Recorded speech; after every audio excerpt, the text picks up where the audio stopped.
Hi everyone, this is Tanya, your SST teacher. और आपके previous video में जो है मैंने आपको बताया था मेजर डोमेन्स ऑफ अर्थ, जिसमें कि आपके 4 मेजर डोमेन थे, which is lithosphere, atmosphere, biosphere and hydrosphere. आज जो है इस वीडियो में जो है हम लिथोस्फेयर के बारे में पढ़ेंगे कि लिथोस्फेयर क्या है। ठीक है, सो लेट्स गेट स्टार्टेड। सो यहाँ पर लिथोस मीन्स स्टोन।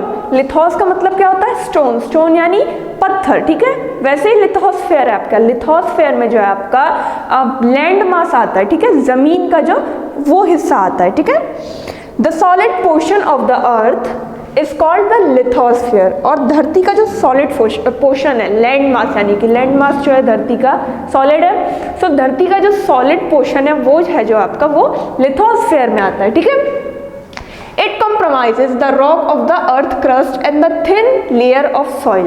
It compromises, ठीक है, it compromises the earth crust. आप जब 7th क्लास में जाओगे, आगे जाओगे तो आप पढ़ोगे धरती का क्रस्ट, कोर, मेटल, ये सब भी होता है। तो धरती का जो क्रस्ट होता है वो जो होता है वो आपका सबसे ऊपर वाला हिस्सा होता है। ठीक है, जैसे कि एक सेकेंड में आपको बता रही हूँ। जो धरती का क्रस्ट होता है, ये धरती है, इसके ऊपर का ये जो हिस्सा होता है इसे कहते हैं अर्थ क्रस्ट। ठीक है, अब आप आगे वाली क्लास में जाओगे तो आप पढ़ोगे कि हाँ धरती का अर्थ क्रस्ट भी होता है, कोर भी होता है, मेटल भी होता है। धरती जो है वो लेयर्स में डिवाइड होती है। ठीक है, तो ये जो होता है ऊपरी हिस्सा ये होता है अर्थ क्रस्ट। ठीक है, फिर है आपका that contain nutrient elements which sustain organisms। जो धरती का अर्थ क्रस्ट होता है, जो थिन लेयर होती है सॉइल की, सॉइल के बारे में आपको पता है सॉइल फर्टिलाइज होना ज़रूरी है। अगर सॉइल फर्टिलाइज नहीं होगी या फर्टिलाइजर से भरी हुई नहीं होगी तो हमें क्रॉप नहीं मिलेगा, क्योंकि आपकी क्रॉप वगैरह सॉइल पे ही उगती है। ठीक है, उसी पे उसका प्रोडक्शन होता है। सो जो हमारा अर्थ क्रस्ट है वो जो है हमारा लिथोस्फेयर में अर्थ का क्रस्ट आता है। और जो अर्थ के क्रस्ट पे जो थिन लेयर ऑफ सॉइल होती है जो कि न्यूट्रिशन वगैरह होल्ड करती है, न्यूट्रिशन वगैरह अपने अंदर रखती है, कंटेन करती है, जो कि विच सस्टेन ऑर्गेनिजम्स, यानी जो कि लिविंग लाइफ को सपोर्ट करती है, लिविंग ऑर्गेनिजम्स को सपोर्ट करती है, वो जो होता है वो लिथोस्फेयर में आता है। यहाँ पे आप लोग कंफ्यूज मत होना, लिथोस्फेयर का मतलब होता है आपका सॉलिड लैंड मास। आपका जो लैंड मास होता है वो उसके अंदर आता है।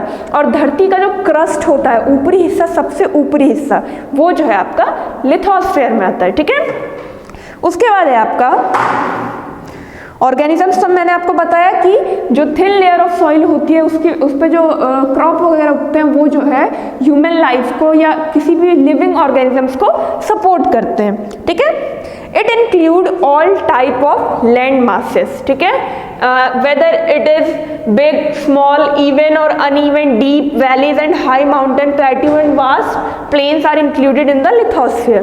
लिथोस्फेयर में हर तरीके का जो लैंड मास होता है, चाहे बड़ा हो चाहे छोटा हो, इवन हो अनइवन हो, प्लेट्यू हो, ऊंचा हो नीचा हो, ये सारा जो है ये लिथोस्फेयर में आता है। लिथोस्फेयर यानी सॉलिड लैंड मास। तो जितना भी लैंड मास है जो धरती का हिस्सा है वो सब आपका लिथोस्फेयर में आता है। ठीक है, नेक्स्ट है आपका height of these land masses are measured from the sea level. और ये जो लैंड मास होता है इसकी हाइट कैसे नापी जाती है? सी लेवल से। सी लेवल से कैसे नापी जाएगी? फॉर एग्जाम्पल आप ले लीजिए, ये आपका सी लेवल है। ठीक है, ये पूरा पानी है इसके अंदर। तो अगर आपका हाइट नापा जाएगा, यहाँ पे लिखा गया है ना कि हाइट जो है आपका सी लेवल से नापी जाती है, तो ये जो होगा ये सी का लेवल होगा। तो यहाँ से जो आपका जो भी है यहाँ से आपकी हाइट नापी जाएगी। तो ठीक है, यहाँ तक आपका क्लियर हुआ। नेक्स्ट है आपका as all oceans of the world are connected with one another, so the level of sea water remains the same everywhere। अब आप जानते हो जितना भी धरती पर जितने भी ओशन है सब एक दूसरे से कनेक्टेड है, चाहे वो इंडियन ओशन हो चाहे वो पैसिफिक ओशन हो। ठीक है, तो सारे जो ओशन है वो एक दूसरे से कनेक्टेड है। ठीक है, और सबका जो सी लेवल है वो एक समान है। ठीक है, सी लेवल आपका होता है, सॉरी यहाँ पे मैंने आपको बोला था कि सी लेवल से नापी जाती है। सी लेवल जो होता है ये आपका होता है, ये जो लेवल होता है इसको सी लेवल कहते हैं, यानी ओशन के नीचे का। अब आप जानते हो कि रिवर वगैरह, ओशन वगैरह ये ऐसी कहीं तो है नहीं, ये जो है धरती के ऊपर है, धरती के ऊपर ही नदियाँ बहती हैं। जो आप अगर आप नदी में उतरो, अगर आप चलना स्टार्ट करो, धीरे धीरे आप चलते हो पानी आपके ऊपर आते जाता है, तो आप कहाँ चलते हो? धरती पे चलते हो, तो धरती के ऊपर ही पानी है। तो सी लेवल जो होता है आपका धरती का पानी के नीचे का सबसे नीचा हिस्सा होता है। और तो आपका लैंड मास जो नापा जाता है, जो हाइट नापी जाती है, वो यहाँ से नापी जाती है, यहाँ से आपके सी लेवल से नापी जाती है, ठीक है। और जितने भी आपके ओशन है सब एक दूसरे से कनेक्टेड है, ठीक है। तो सबका जो सी का लेवल होता है वो सेम ही होता है, ठीक है। आगे कंटिन्यू करते हैं। With the help of this sea level we can measure highest peak of the world and the deepest trench। इस सी लेवल की हेल्प से आप क्या कर सकते हो? हाईएस्ट पीक जो है, बड़े बड़े ऊंचे ऊंचे पहाड़ है, वो नापे जा सकते हैं, ठीक है। और डीपेस्ट ट्रेंच यानी धरती के पानी के नीचे, ओशन के नीचे का सबसे जो निचला हिस्सा होता है ना, सबसे निचला हिस्सा, उसे कहते हैं trench, the deepest part of the ocean. तो आप सी लेवल की हेल्प से क्या है, जो माउंटेन वगैरह हैं उनकी हाइट भी नाप सकते हो, धरती के नीचे जो ट्रेंचेस हैं उनको भी मेजर कर सकते हो, ठीक है। उसके बाद है आपका मरीना ट्रेंच 11,022 मीटर्स, ठीक है। और यहाँ पे एग्जांपल दिया गया मरीना ट्रेंच है, वो जो है उसकी टोटल हाइट कितनी है? 11,022 मीटर्स, ठीक है। नेक्स्ट है आपका the total area of this land mass is about 51 crore and 9 lakh square meters which is roughly 1/3 of the earth surface।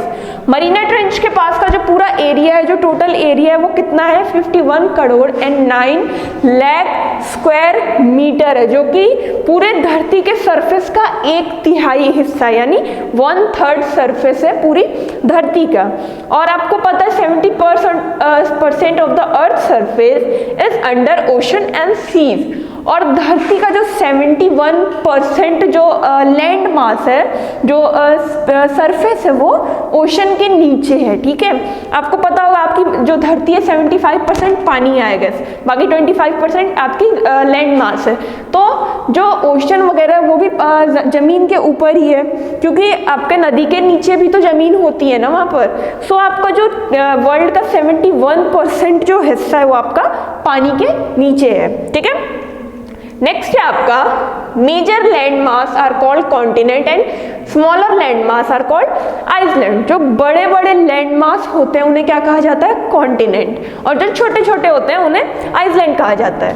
There are 7 continent on the world. संसार में जो है टोटल 7 कॉन्टिनेंट है, विच इज आपका है Asia, Africa, north America, south America, Europe, Antarctica and Australia.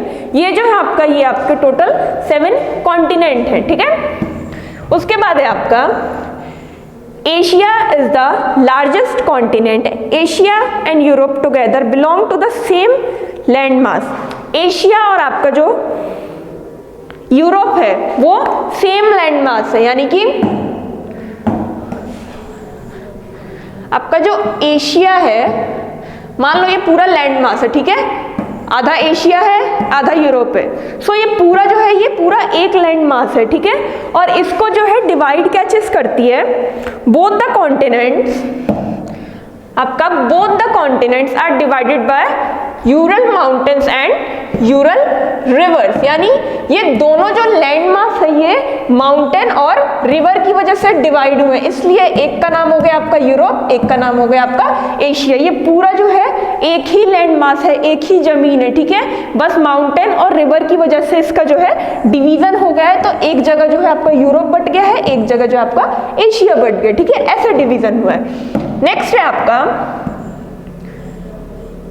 For practical purpose, both the continent are considered as separate continent। और इसीलिए जो है दोनों के दोनों जो कॉन्टिनेंट है इनको क्या नाम दिया गया? दोनों जो है सेपरेट है, दोनों को एक हिस्सा नहीं माना जाता है। हालांकि वो एक ही लैंड मास में, पर दोनों को जो है सेपरेट माना जाता है। दोनों जो कॉन्टिनेंट है उन्हें सेपरेट नाम दिया गया है, सेपरेट माना जाता है, ठीक है। नेक्स्ट है आपका अफ्रीका, ठीक है। Africa is next to Asia in size. आपको ये भी पता है अफ्रीका जो है एशिया के नेक्स्ट में है, मतलब एशिया के ही बाद में है, और दोनों का जो साइज है, the Suez canal separate it from Asia, ठीक है। अफ्रीका एशिया भी एक साथ है, बट जो स्विस कैनल है वो एशिया को अफ्रीका से अलग करती है, ठीक है। सो बेसिकली आप यहाँ देख रहे हो सब जो है ये एक लैंड मास है, बस माउंटेन, रिवर या कैनल्स की वजह से जो है ये सेपरेट हुआ है, ठीक है। उसके बाद है आपका north America and south America.